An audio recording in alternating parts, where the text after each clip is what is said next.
గ్రామాల్లో పేదలకు ఇళ్ల స్థలాల పంపిణీ విషయంలో ఏపీ ముఖ్యమంత్రి నారా చంద్రబాబు నాయుడు కీలక నిర్ణయం తీసుకున్నారు. ఎన్నికల హామీని నెరవేరుస్తూ గృహ నిర్మాణ శాఖ రివ్యూలో చంద్రబాబు ఈ నిర్ణయం తీసుకున్నారు. రాష్ట్ర సచివాలయంలో హౌసింగ్ శాఖపై ముఖ్యమంత్రి సమీక్షా సమావేశం నిర్వహించారు. ఈ సందర్భంగా పలు కీలక అంశాలపై మంత్రులు, అధికారులకు సీఎం సూచనలు, సలహాలు చేశారు. అయితే ఇకపై కొత్త లబ్ధిదారులకు గ్రామాల్లో 3 సెంట్లు, పట్టణాల్లో 2 సెంట్ల స్థలం ఇవ్వాలని నిర్ణయించారు. సమావేశం అనంతరం మంత్రి పార్థసారథి మీడియాకు పలు కీలక విషయాలు వెల్లడించారు. గ్రామాల పరిధిలో పేదలకు 3 సెంట్ల ఇళ్ల స్థలం ఇవ్వాలని సీఎం చంద్రబాబు నిర్ణయం తీసుకున్నారని తెలిపారు. పట్టణాల్లో అయితే పేదలకు 2 సెంట్ల స్థలాన్ని ఇస్తామని చెప్పారు. కొత్త లబ్ధిదారులకు ఈ విధానం అమలు చేయనున్నామని వివరించారు పార్థసారథి. గత ప్రభుత్వం ఇళ్ల పట్టాల కోసం భూసేకరణ జరిపి లేఅవుట్లు వేయని స్థలంలోనూ పేదలకు 3 సెంట్ల ఇళ్ల స్థలం ఇవ్వాలని నిర్ణయించాం. ఇళ్ల నిర్మాణం అనేది ప్రభుత్వానికి హై ప్రయారిటీగా ఉంటుందని సీఎం చంద్రబాబు స్పష్టం చేశారు. రాబోయే 100 రోజుల్లో 1.25 లక్షల ఇళ్ల నిర్మాణం పూర్తి చేస్తాం. వచ్చే ఏడాదిలోపు 8.25 లక్షల ఇళ్ల నిర్మాణం చేపట్టనున్నాం. గత ప్రభుత్వం ఎన్టీఆర్ ఇళ్ల లబ్ధిదారులను పక్కన పెట్టేసింది. ఇళ్లు పూర్తయినా వైసీపీ ప్రభుత్వం పేమెంట్లు చెల్లించలేదు.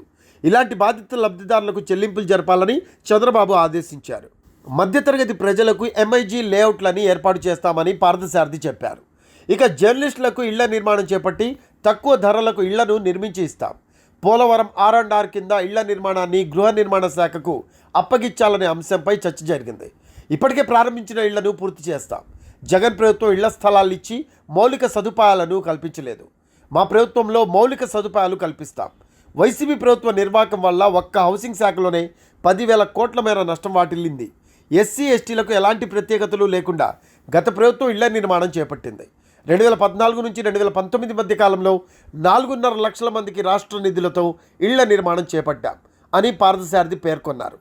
రాబోయే 100 రోజుల్లో 1,25,000 ఇల్లుని పూర్తి చేయాలని చెప్పేసి లక్ష్యాన్ని నిర్దేశించడం జరిగింది. అదేవిధంగా మిగిలిన 8,25,000 ఇళ్లని రాబోయే సంవత్సర కాలంలో పూర్తి చేయాలని చెప్పేసి కూడా మార్గనిర్దేశం చేశారని చెప్పేసి మనం చేస్తామని నేను. అంతేకాకుండా గత ప్రభుత్వం ఉద్దేశపూర్వకంగా ఎన్టీఆర్ హౌసింగ్ ద్వారా లబ్ధి పొందిన లబ్ధిదారులకి డబ్బులు పేమెంట్ ఇవ్వకోకుండా ఎగ్గొట్టిన విషయం అందరికి తెలిసిందే.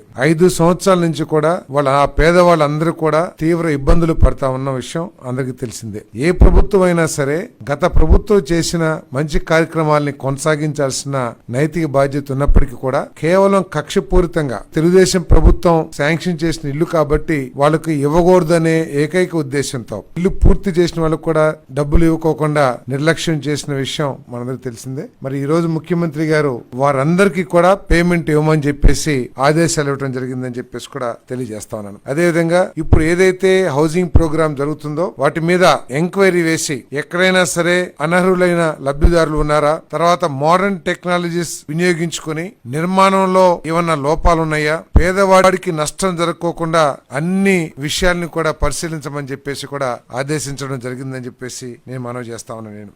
సో రాబోయే రోజుల్లో పేదలకు ఇళ్ల పట్టాలు ఇచ్చి ఆదుకోవాలని చంద్రబాబు భావిస్తున్నట్టు తెలుస్తోంది. సో పేదలకు ఇది ఒక శుభవార్తగా మనం భావించవచ్చు.